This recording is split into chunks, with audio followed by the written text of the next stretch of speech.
more going for 38 years of having his hopes dashed, 38 years of being unemployed, being on public assistance, 38 years of the same surroundings, 38 years of being on the same bed, 38 years of being on the same porch, 38 years of waiting for God and God not coming through for him, 38 years of believing that something was going to happen and still no change has taken place. And when the Lord comes and finds him, he says, do you want to be made whole? Because when you've gone through 38 years of disappointment and 38 years of wanting to believe God and 38 years of everybody telling you it's going to change, 38 years of believing that the situation could get better, and 38 years of believing your child is going to turn around, and 38 years of believing the marriage is worth saving, and 38 years of not having things the way you want it to go, and 38 years of being lonely and not having anybody in your life. The question is, do you want to change?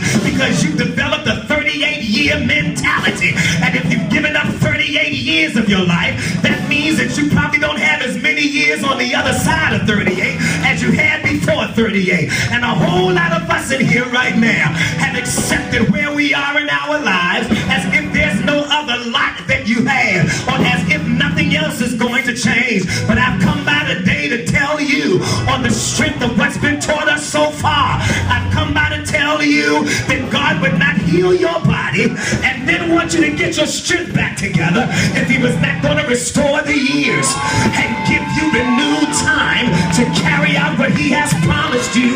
And so I've come to talk to somebody in here to ask you the most important question. Do you want to be made whole? Do you want to be made well? Do you want the equilibrium to be running right in your body? Do you want everything in you to be running the way it's supposed to? Because whenever you've been hoping for something, whenever you've been believing for something, and it has not happened, it affects you spiritually, but it also affects you emotionally, but it also affects you physically.